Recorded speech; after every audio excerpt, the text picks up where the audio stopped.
Hello guys, welcome to Aviation by Ali. In previous videos, we talked about Annex 1 which published by the ICAO. If you didn't watch them, you can watch them from the playlist. And the chapter 4th is talking about licenses and rating for personnel other than flight crew members. Several groups are talking on this chapter. First one is aircraft maintenance. The next one is air traffic controller. The other one is flight operations officer or flight dispatcher. The other one is flight operation officer license and aeronautical station operator. And the last one is aeronautical meteorological personnel. The general rules, it says that applicant must meet age, knowledge, experience, medical fitness and skill requirements before issuing a license or rating for personnel other than flight crew members.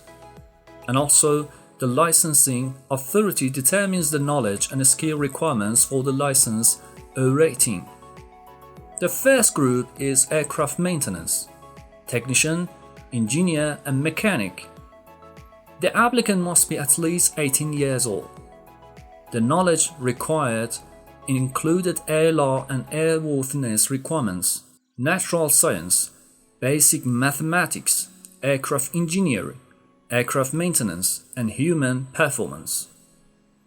Experience required includes 4 years for license and privileges, 2 years if an approved training course has been completed, and a period of competency equivalent to that required for a license with privileges restricted. Training recommended is a course of training appropriate to the privileges to be granted.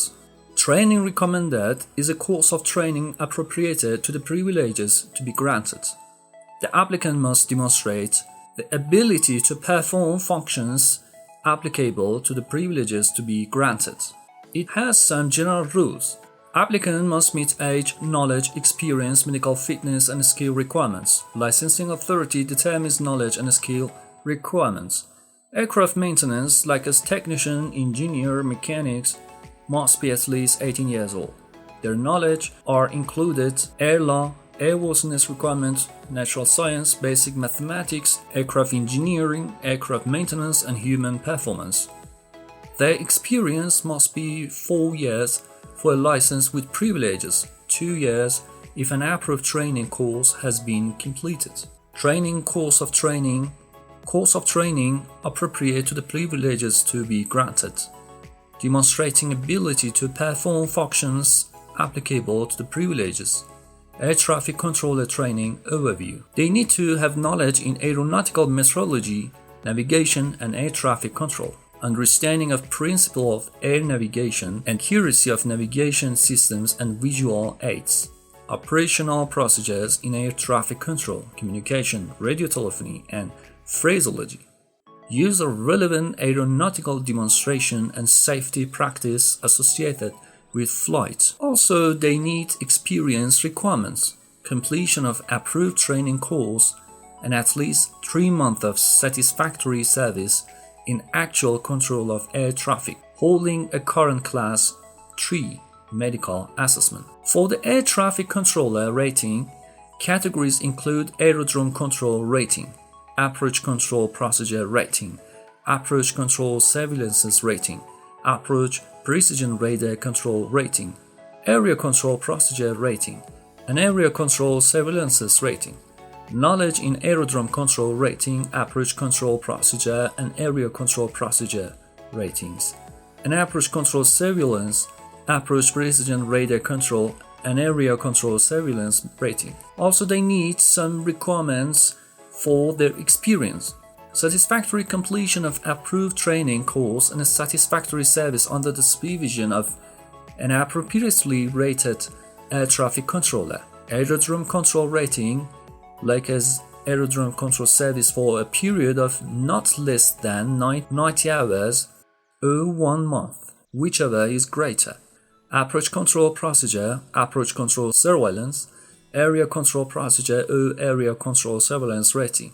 The control service for which the aircraft is sought for a period of not less than 180 hours or 3 months, whichever is greater. Air traffic controller license and privileges. Air traffic controller license and privileges all include aerodrome control rating, like it provides or supervises aerodrome control service. Also, they provide or supervises approach control service for the aerodrome or aerodrome for which the license holder is rated. Provide and or supervises the provision of approach control service with the use of applicable AT surveillance system. Provides or supervises the provision of precision approach radar service at the aerodrome for which the license holder is rated. Area control procedure rating is also another one. Provides and or supervises the provision of area control service within the control area or portion thereof. Area control surveillance rating, which are included provision of area control services with the use of an ATS surveillance system. The rating validity are mentioned in two categories. Rating becomes invalid when an air traffic controller has ceased to exercise the privileges of the rating for a period determined by the license authority.